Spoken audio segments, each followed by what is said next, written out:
All right. So joining us today is sports medicine and movement specialist, Dr. Trent Nessler. Trent, welcome to the show. Thank you so much for having me, Thomas. I really appreciate it. So we're going to do a deep dive into a training method that I find really exciting, and that's blood flow restriction. Before we do that, though, can you please introduce yourself and tell us why you got into sports medicine and performance training? Absolutely. So my name is Trent Nessler. I am a physical therapist. I graduated from PT school back in 97. Got with a master's. Really got into looking at ACL injury prevention, and went back, did my doctorate with a focus in biomechanics and motor learning. I've always been an athlete my whole life, wrestled. I was also a weightlifter, bodybuilder. And so I've kind of continued that on my life. To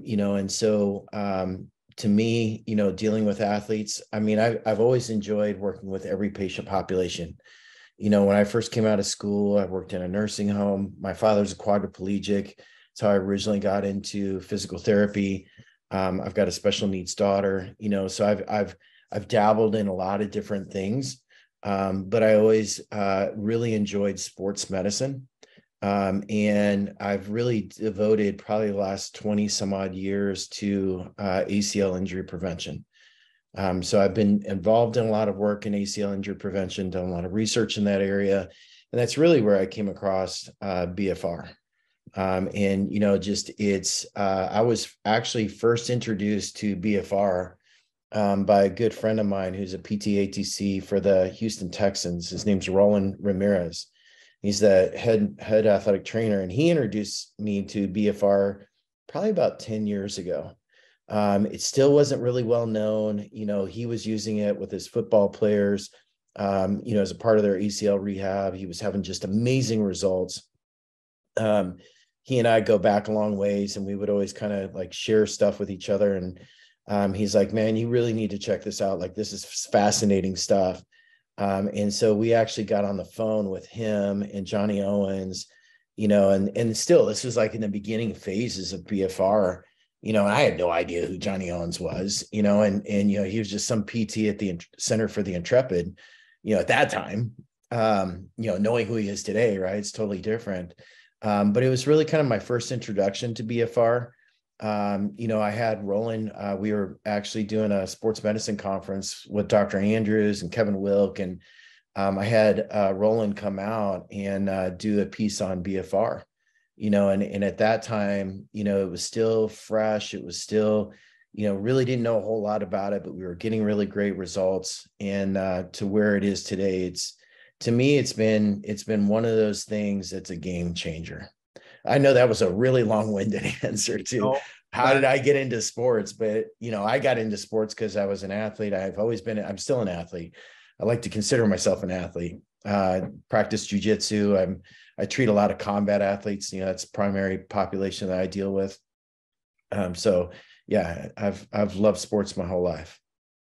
Well, and so I've been in sports rehab and strength and conditioning now for almost 25 years. And during that time, I can't think of any other training method, any technology, any supplement that has come along and been as effective as BFR has been. Yeah.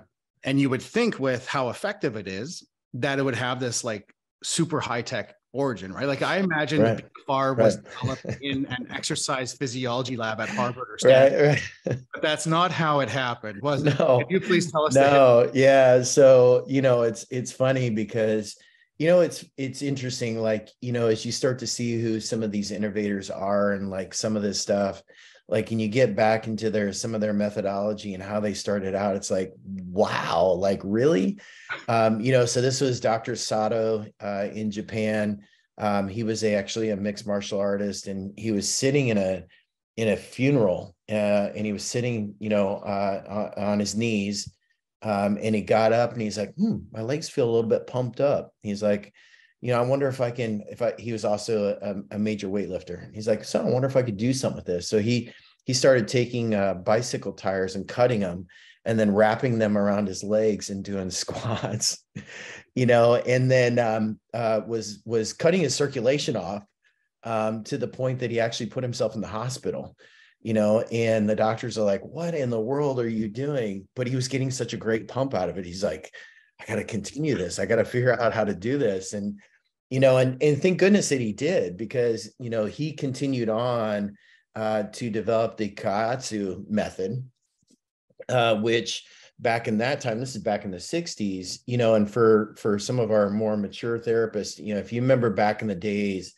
with Arnold Schwarzenegger, Franco Columbu, this was really big in the European bodybuilding realm. So you got, Bertil Fox and Arnold Schwarzenegger and Franco Columbu. And if you look back at the old pictures back in the day in Muscle and Fitness, and they're wrapping wraps around their arm, they were trying to mimic what the Kaiatsu method did. And they were doing some form of blood flow restriction, because they knew if they wrapped their biceps like that and then did bicep curls, they got a bigger pump out of it. And so, it really originated in the 60s. It really started to take off in the European bodybuilding industry. And it really did not start to take off in the US until Johnny Owens started to use it. Center for the Intrepid is, for those that don't know, it's where a lot of our combat vets go after loss of limb or some very massive injuries. And what Johnny was finding is that he could use this Kaiatsu method, and that's what he originally started with, the Kaiatsu method, and he was getting some amazing results with these combat vets, and he was actually able to get them back to, the war at a much more rapid pace, because a lot of them wanted to go back to that. So he was finding that he could get them back at a much more rapid pace. And really, in the world of BFR, you have the pioneer of Dr. Sato, and then really the other pioneer, came along, some 40 years later, and that was really Johnny Owens. And what he was doing, I kind of credit him for really kind of bringing it to the US and bringing it to the rehab market.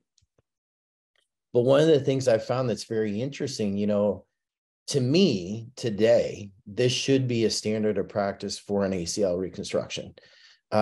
You should not be treating ACL reconstructions without the use of BFR, in my opinion.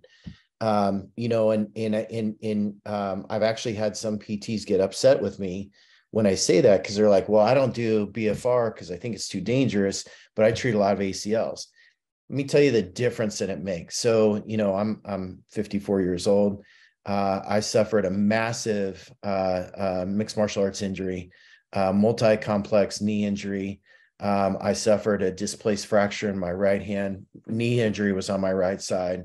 Had surgery, and I traveled for work, and I was trying to walk around on crutches with a cast on my hand and brace on my knee, as I'm traveling around the country, and I compressed my radial nerve up in my axilla, and lost 85% strength in my right upper extremity.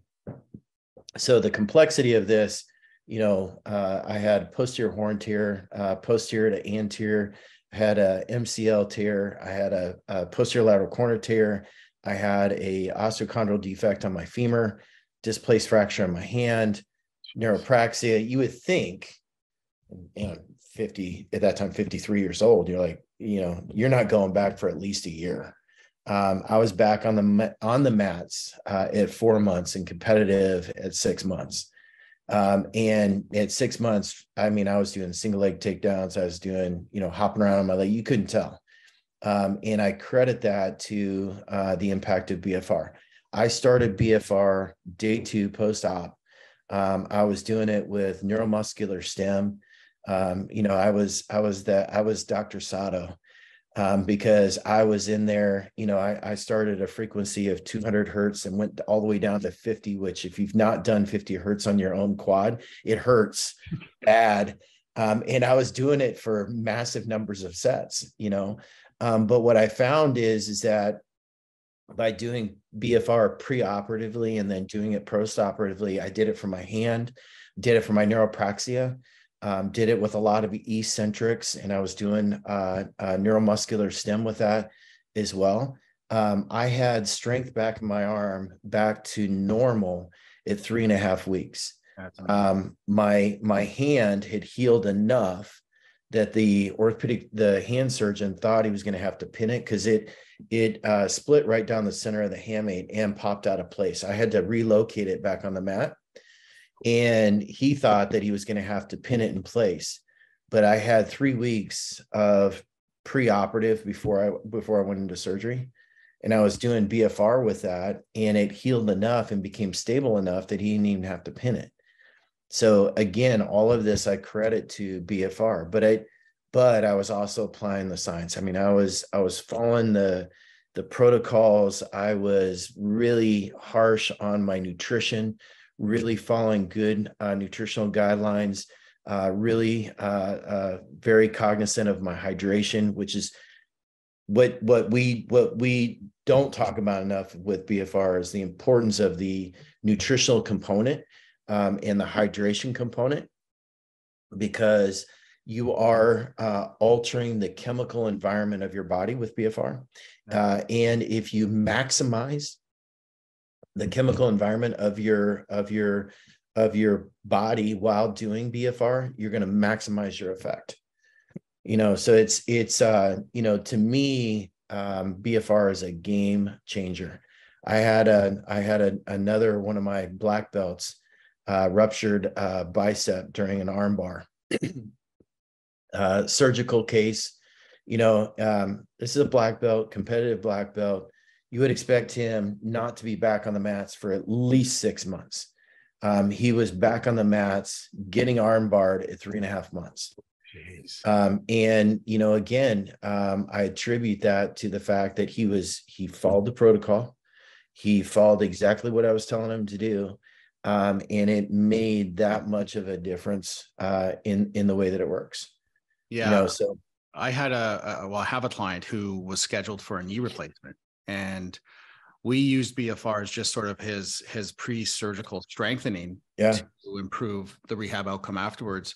And the surgeon took a look at him, and the planned surgery changed from a total knee replacement to like just a resurfacing of the tibia. And then from there, another 6 weeks of BFR, and the surgeon's like, you know what, I don't want to see you again until your knee starts to hurt again. It looks great.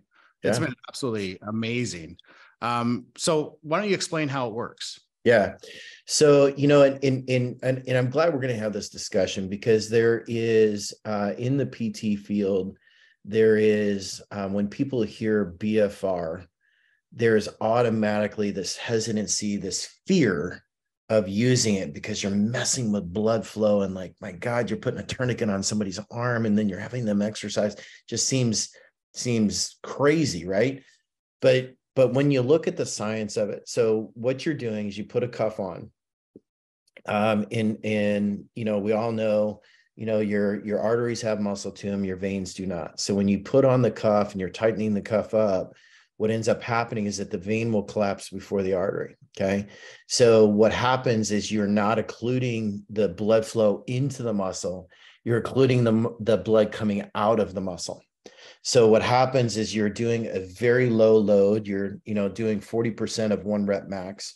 You're doing a very low load and you're working out. So blood is flowing into the muscle, but it's not flowing out. So eventually what happens is that muscle becomes engorged with blood and it can't take any more blood, right? But you're continuing to work out. And as you continue to do this low level of exercise, what happens is that your muscle is pulling oxygen off of that oxygenated blood. Well, eventually, because no more blood's coming in, you run out of oxygen in the blood, but you're still doing this really low load. So what ends up happening is 2 things happen. You get a localized effect. So number one, because the muscle is becoming hypoxic, it starts to sense that it's becoming hypoxic. It's becoming harder to do. So what it does, it increases motor unit recruitment. So that's really a key point for your post-op ACLs. I've treated ACLs for over 20 years. And I've always told people, your quad shuts down, blah, blah, blah, blah, blah, blah. The same thing that we always talk about. Yeah. Until I had my own knee injury. And I've worked out for 40 some odd years and my quad shut down. Like I was having a really hard time contracting my quad. And I'm like, this is crazy because for me, I know how to fire my quad. I know how to fire my quad, and I still couldn't get my quad to fire. And so to me, that was one key piece, is the ability for BFR to really increase the motor unit recruitment. So knowing that piece, and I'll go to the systemic effect in a second, knowing that localized effect, we can take huge advantage of that. And especially when you combine that with neuromuscular stem. That's one of the things that I think that most people don't do with BFR, is leverage the other things that we have that can help the process. You can use class 4 laser, and I'll talk about that later. And then you can use neuromuscular stem. So the neuromuscular stem on top of the BFR is a 1-2 punch, because you're really getting those motor units to fire, plus you're making them fire because of the hypoxic state. So as you continue on and you're continuing to exercise, and you're operating in this hypoxic state, there's a cascade of chemical events that occur within the body. And one of the things that happens is that the body starts to, through a series of reactions, the body starts to release growth hormone. And the growth hormone release is significant. It's not like your regular workouts. The level of growth hormone release is at the same level as if you were doing some low level of testosterone replacement, or if you were doing heavy resistance training, 85% of 1 rep max, you would get that same level of growth hormone, but keeping in mind, you're only at 40% of 1 RM. Right. So you get this growth hormone release at the same time. Because of the growth hormone release, that also stimulates a cascade of events, which causes the release of IGF-1. And insulin growth factor 1 is really important, again, for muscle growth, but also for bone healing. Right. So there's studies out there that are looking at the impact of BFR training and the bony plugs of an ACL reconstruction. And what they're finding is that those bony plugs are healing in like half the time. Knowing that's why I used it for my hand, because I knew that I could accelerate the healing process by using BFR on my upper extremity to help that bone heal. And that's exactly what happened. The surgeon, the hand surgeon, sports medicine hand surgeon, was shocked that it was as healed as it was and as stable as it was. But the final thing that it does is it suppresses myostatin. And myostatin is the hormone that is released that prevents muscle growth. Okay, so myostatin is usually suppressed with anabolic steroid use, but also with heavy resistance training. So 85% of 1 rep max. So you get this cascade of systemic effect, which is the growth hormone, the IGF-1, the myostatin suppression, all of which helps the muscle actually grow. That's where I go into the nutrition part, because the importance of hydration is really important, because any change in your pH slows those chemical reactions. So as much as 0.01 change in your pH can alter the speed at which those chemical reactions take place. So if you're dehydrated, so it's simply taking a hydration chart and looking at the color and the odor of your urine. If you're at three or below, you start impacting the speed at which those chemical reactions take place. So that's why I always tell people, when you're doing BFR, it is critical that you also make sure that you are well hydrated. But the other piece of that is really making sure that we've got the proper nutrition on par. You're not taking in a lot of sugars.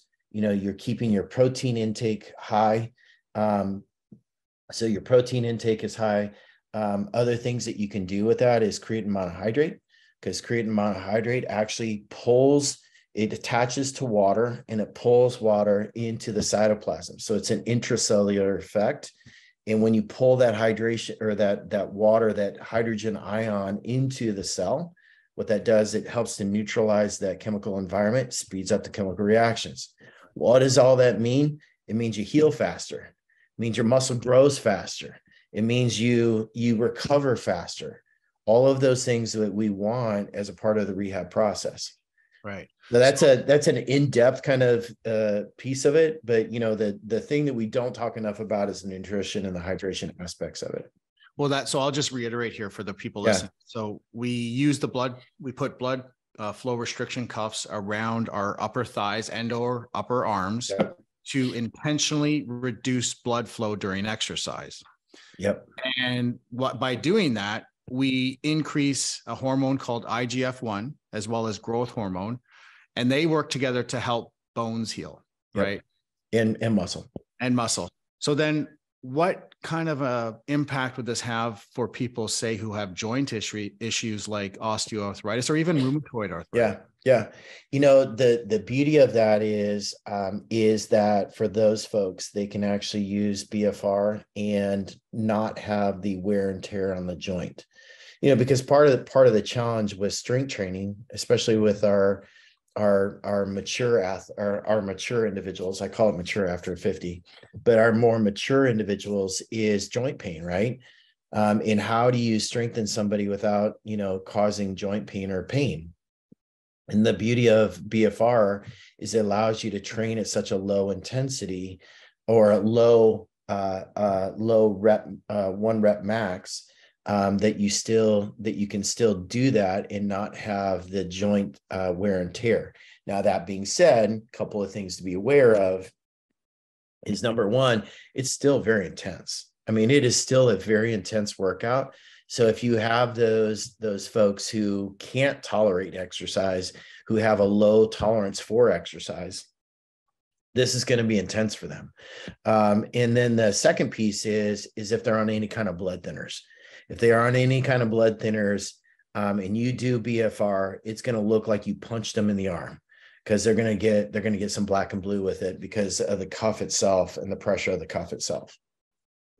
Is that a problem? Is that a contraindication, blood thinners? In my mind, yes, because unless the person has a really good understanding of it, they're gonna end up with a big old bruise, and they're gonna be more concerned about that than the actual effect that they're getting from the BFR. So in my mind, that is a contraindication. There are other contraindications. Cancer, anything that grows that's bad, you don't want to throw a massive amount of growth hormone and IGF-1 in their system, because it'll just make it grow. And it is an intense workout. It's very intense. And it is. It surprised myself how intense it was. I wasn't expecting it to be that difficult. I was like, oh, this is going to be awesome. I'm going to use a lighter load and have a great workout, and my muscles are going to grow.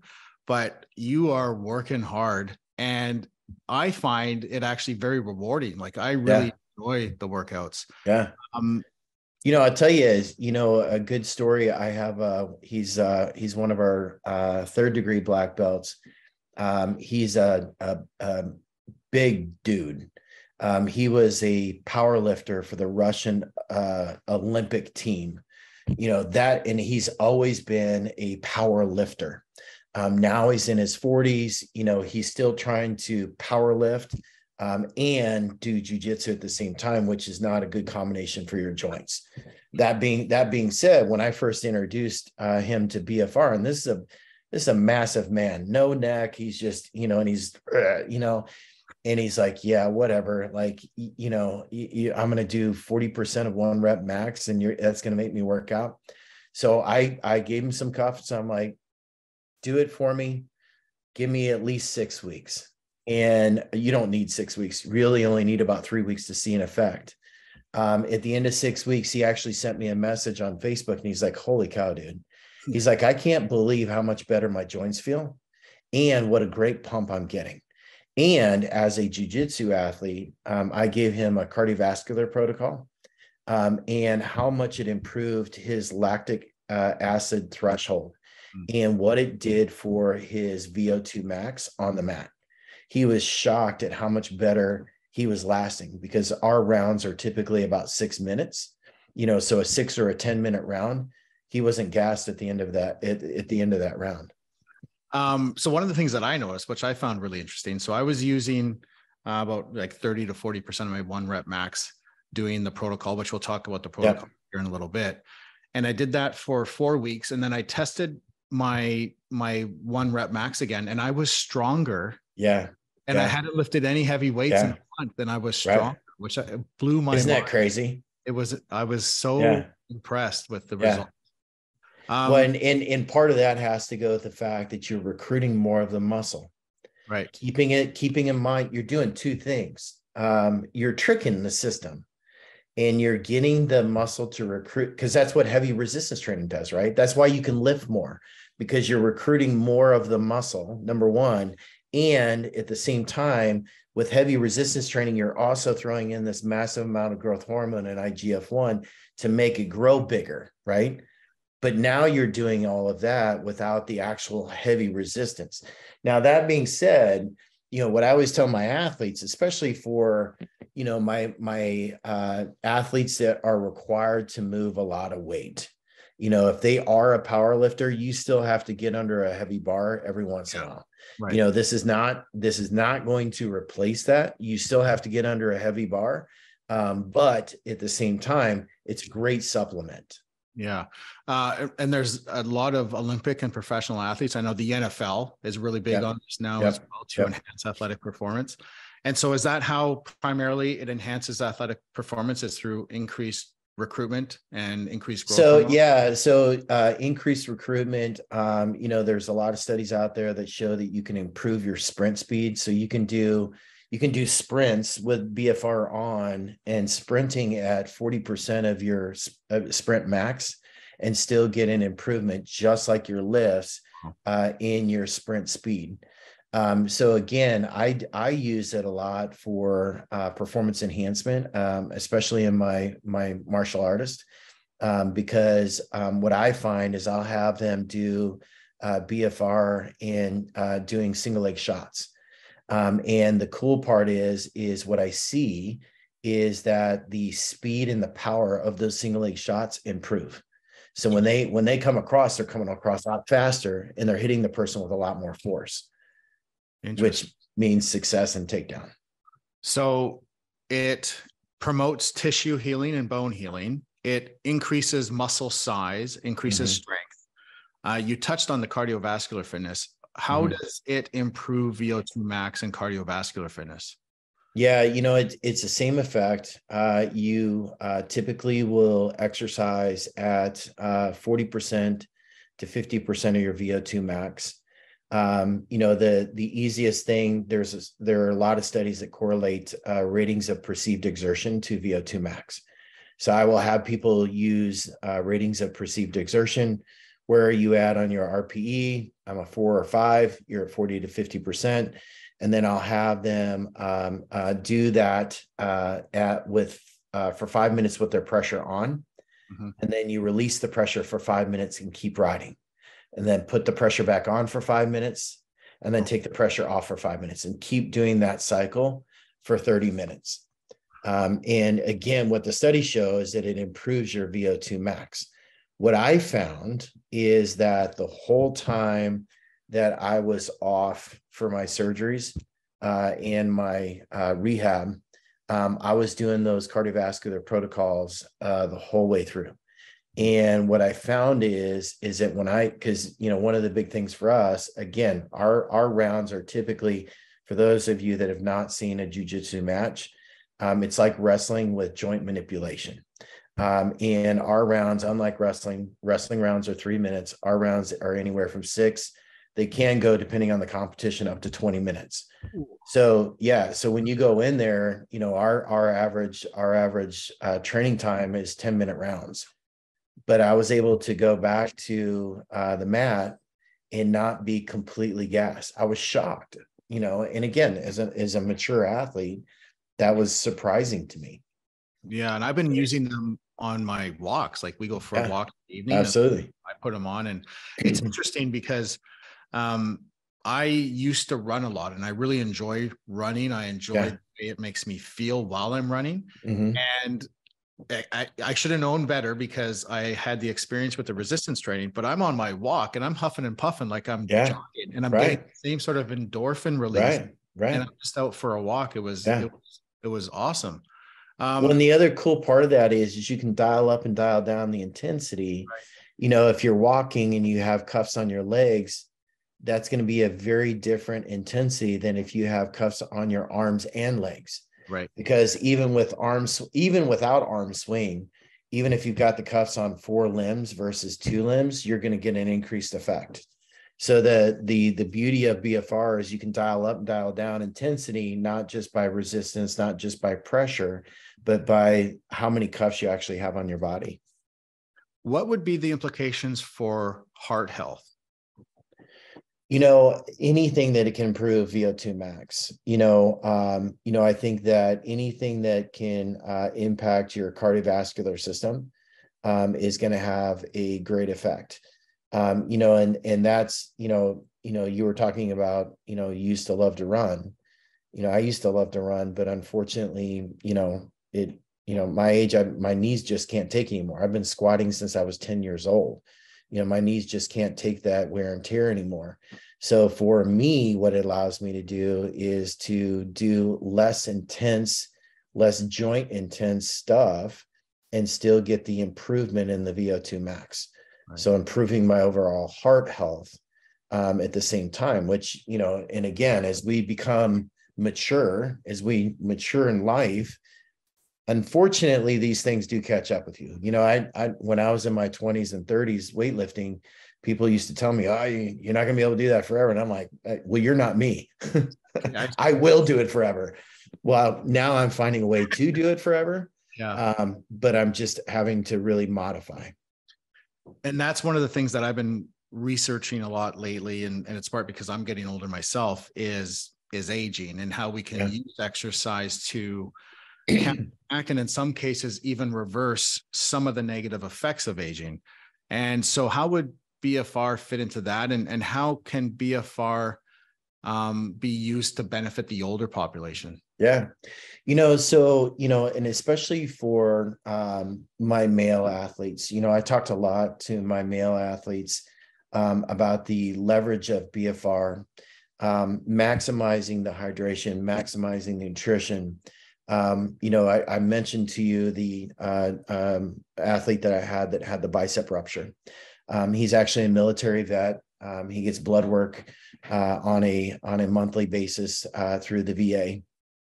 And one of the things that we found, ironically, unbeknownst to me, was that he went for a blood test after we had been doing BFR for quite some time, and found that his testosterone levels were significantly raised to the point where his primary care doc called him and asked him if he was taking some supplement. That being said, as males, one of the things that happens in life is that your testosterone levels start to drop. And so using techniques like this and optimizing the nutrition that is going to promote testosterone release, it can help in that aging process. Because one of the things that happens to us as we get older, our testosterone goes down. For us, how we feel that is we don't sleep as well. We're a little bit more tired. We just don't have the same energy. We don't have the same strength. Our muscle, we start to lose muscle size.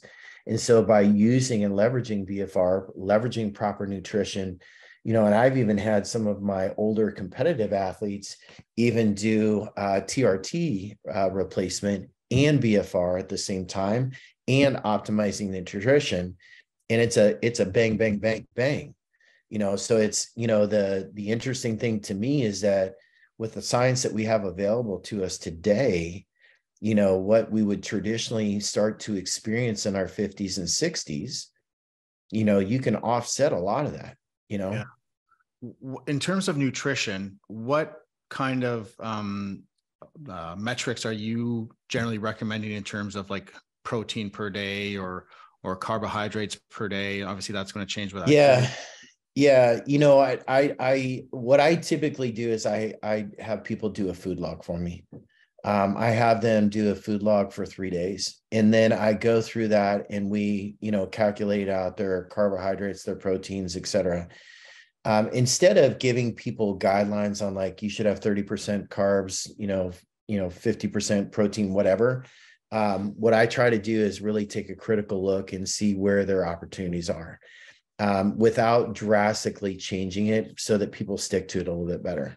For your protein intake, I've always gone off of the measure of 1.0 to 1.5 grams for every kilogram of body weight.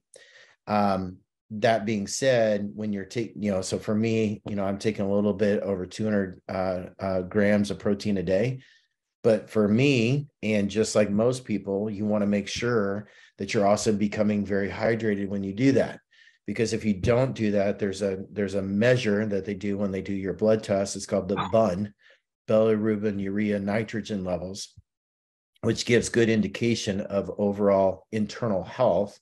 And if your BUN is super high, that's not good for you. And what will keep that lower, high protein intake can drive BUN up, but if you're dehydrated. So by hydrating yourself, what you do is by taking in your protein and keeping yourself hydrated, that will help to keep your BUN at a reasonable level. The other things I do though too is I make sure that they've got a good multivitamin for my athletes, that are coming off post-surgical. I have them always super dose vitamin C. I usually have them taking 1,000 milligrams twice a day to help to boost their immune system, because their immune system is going to be worn down. It's going to be taxed.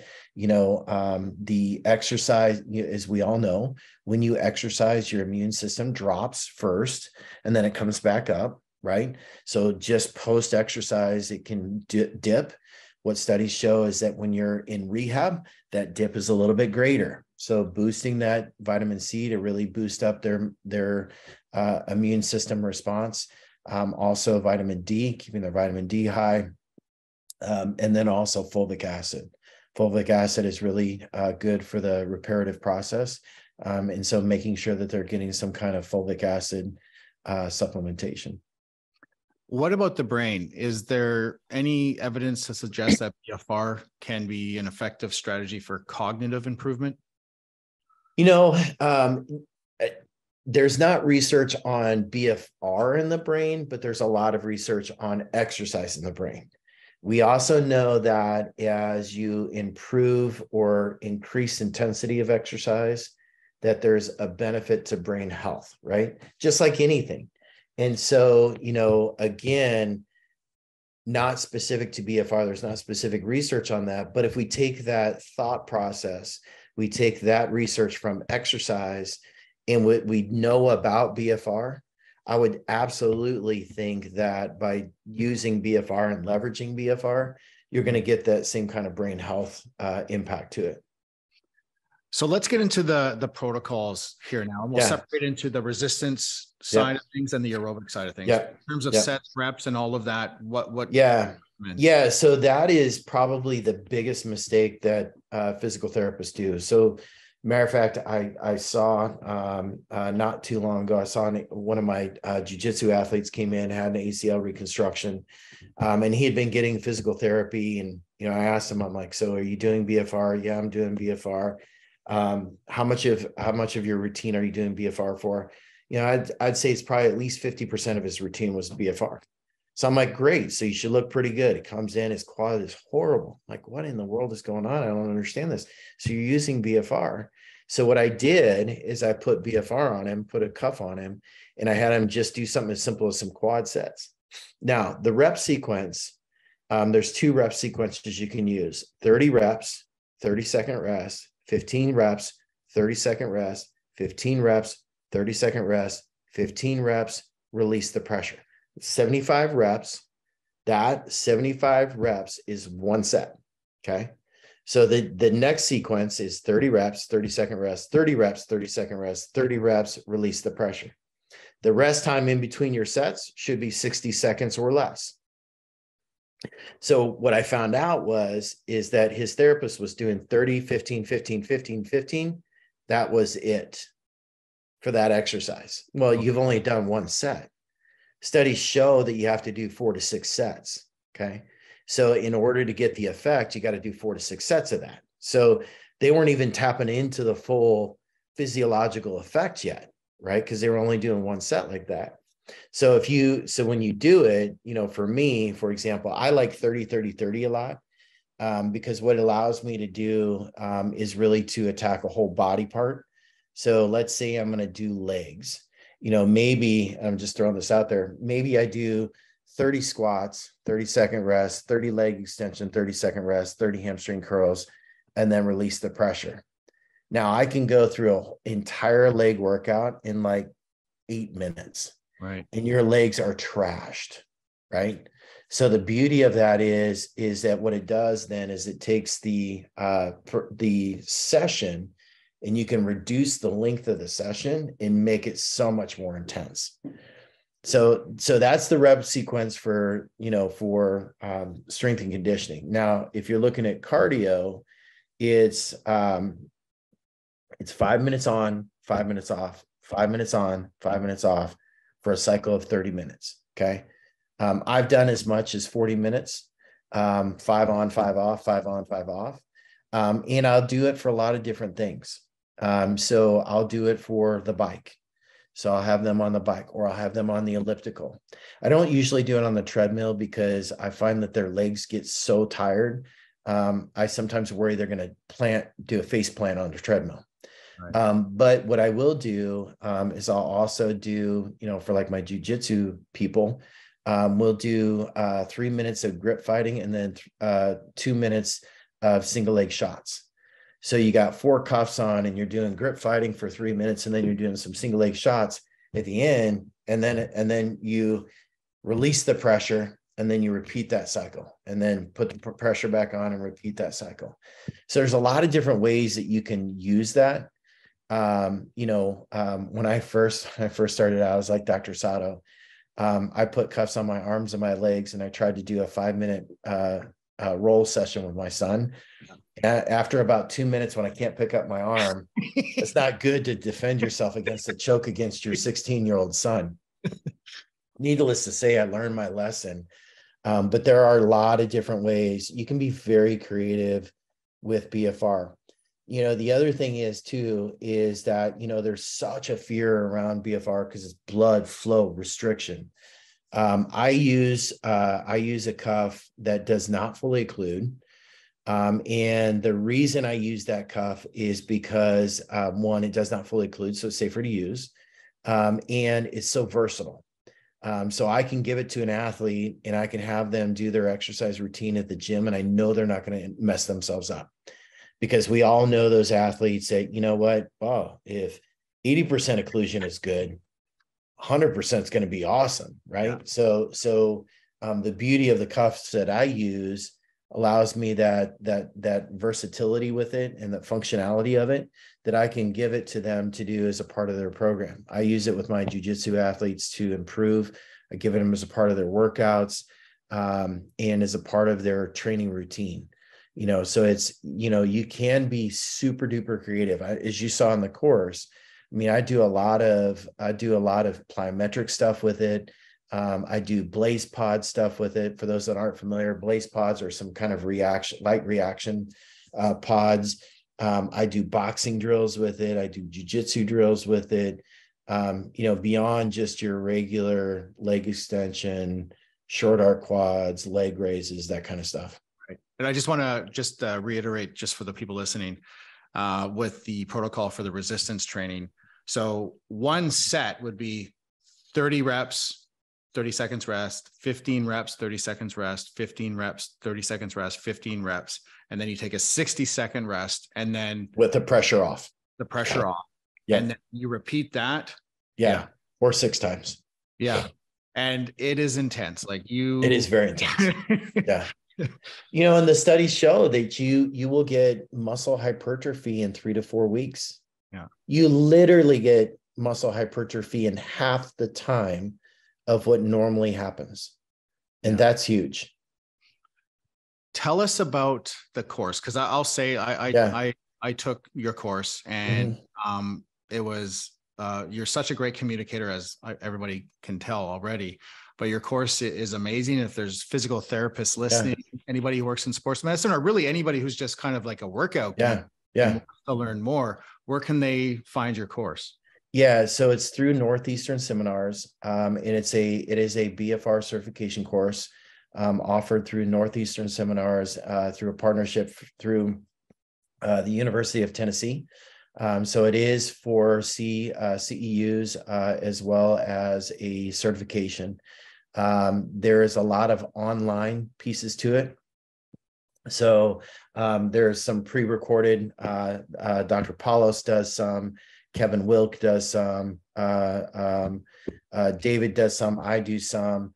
And then there's the live lab. In the live lab, I'm the lead instructor. I do have somebody else I've pulled into it, Leslie Parrish. Typically, I lead the lab portion.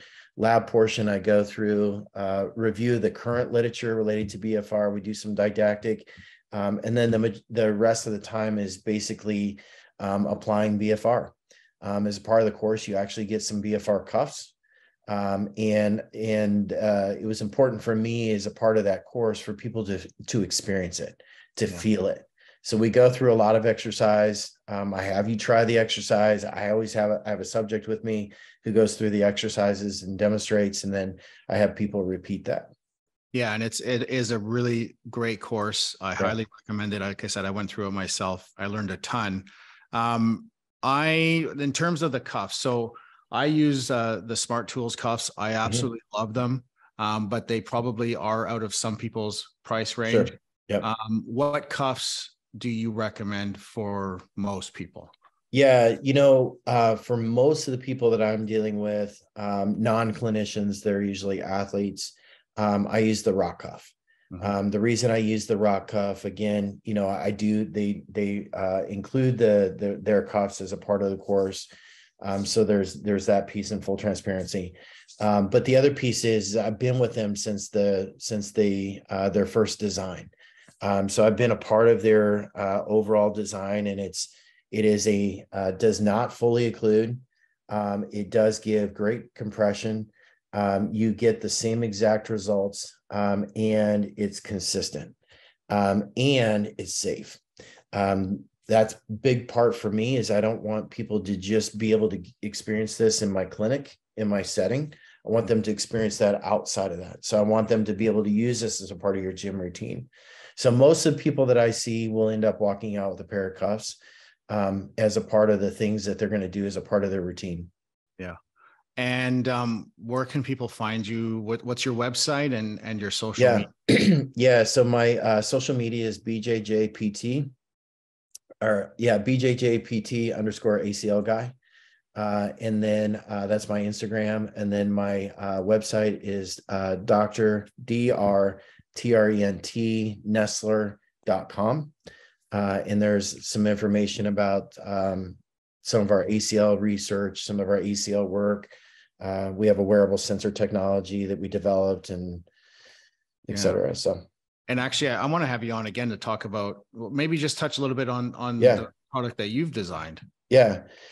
So it is called we just released a new version called the V-Move Plus AMI, Athletic Movement Index. This uses a wearable sensor that's an IMU, inertial measurement unit, has an accelerometer, gyrometer, magnetometer, and it detects human movement within 2% of a Viacom system. So the biomechanics lab where you put all the dots all over you and you film you with 8 cameras, we can literally do that in 15 minutes within 2% of what that lab provides you. So we've used the system. The system was initially launched. I partnered with Dorsa V to launch the system. We initially launched the first version in 2017. It's been used in over 450 facilities. It's used in the NBA, the NFL, the UFC. We've got over 60,000 athletes that have been assessed with it. And the old version collected 1,500 data points for every assessment. The new version actually collects over 3,500. Wow. So I not only can I tell you how much valgus occurs at your knee, the degree of that valgus and the speed at which that valgus occurs, I can also tell you how much your pelvis moves during a single leg activity. I not only can tell you how much does your pelvis move, but what speed does your pelvis move at? I can tell you how stable is your core. Are you controlling it within 8 degrees of flexion, extension, side bending, and rotation? During squatting motions, we look to see, are you loading both limbs equally? And we're finding some amazing things along with that, because with 60,000 athletes, 1,500 data points, we have over 90 million data points we've collected. And so from that mass data, we found a lot of different trends. For example, I'll just briefly, one of the things that— keep going with this. Yeah. It's fascinating. So one of the things that we found is, after an ACL reconstruction, one of the things that some athletes develop is called kinesiophobia. So we actually have a kinesiophobia measure that we use called the TSK-11. It's Tampa Scale for Kinesiophobia 11 form. And what we found is that when we combine the TSK-11 and the EMI, there are certain movements of the EMI that are predictive of poor performance on the TSK-11. For example, in a squat, if I draw a plumb line right down the center of you and you squat, your hips should remain equal distance from that plumb line. People with kinesiophobia shift their weight way away from their affected side. Right. The interesting thing is that that's not typically corrected in PT because we're not looking for it. But we see it, and what we see is that when you correct that lateral shift, kinesiophobia goes down. The other thing that we see with kinesiophobia is that athletes who have high levels of kinesiophobia have greater degrees of valgus during single limb activities, and their speed of valgus is usually over what the recommended speeds are. So an athlete who has high levels of kinesiophobia may be presenting with 20 degrees of valgus at land and speeds of over 200 degrees per second. The beauty of that is that because we have these objective measures, we're now able to target much more specifically with our exercise to see what exercises work and what don't. Right. So we've actually got this really fascinating study going on right now with the Andrews Institute out of Texas. And we've collected data on over 400 athletes and their TSK-11. And one of my goals with this study, and I think we're going to be able to do it, one of my goals of this study is to be able to look at specific questions on the TSK-11 and know what movement that's correlated with, so that the doctor could simply do a TSK-11 on somebody and say, and know that your single leg squat's going to look horrible if you do it. So here's what you need to do to change this. You need to start doing some single leg squats, and this is how you need to correct it when you do it. So what I want to be able to do is to have to the point where a doctor can look at the question and see that they scored poorly on that question and give them specific exercises that are going to change the performance on that one question. So there's corrective exercises associated with each question. Correct. Wow. And then do you offer a course for clinicians to take that as well? And is that through the same website? That's also through Northeastern Seminars. It's a AMI certification course. You actually, those who end up buying the system, they actually get a discount on the course. And it's an online course walking through it. Also, if you see behind me, How to Build a Badass Firefighter, was a book that I published in January, actually goes into all the science behind all of this. So that book is actually, it's written for firefighters, but it's really can apply to any athlete. But I go through the science of what movements should we be looking for? What is the effect of those movements on each joint of the body? And then how do we assess that with the EMI? What do these deviations of the EMI tell us as clinicians? And then most importantly, how do we create corrective exercises to change specific results on those tests? Right. And then for business owners, there's actually a whole chapter in there of how to make this a business. And actually, so a friend of mine is a firefighter, and I told him that book, and he is awesome. So I'm sure it's influencing the fire departments here in Vancouver. And it makes me think of the study that Stuart McGill did with the firefighters in Florida, where he was coaching them, and it turned out that they were able to improve their job performance just coaching in the gym as well. It all comes back to movement. Absolutely. And so part of, my W-2 job is that what I do is I go around the country and we do assessments on firefighters. So this last year, we've done over 7,000 assessments on firefighters. And then we actually have an app that pushes out exercise programs to the firefighter based off of their assessment. Wow. And then through our app, we actually track sleep cycles, we track their heart rates, hydration, a lot of different biometrics, so that we can proactively manage the first responder.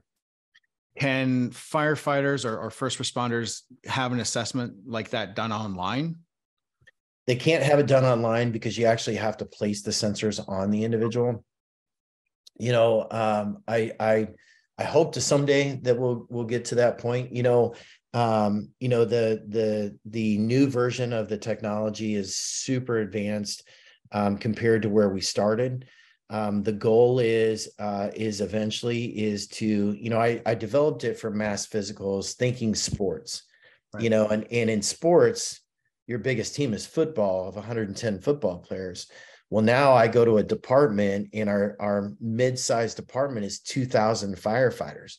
Now I got to implement that same process with 2,000 versus 110.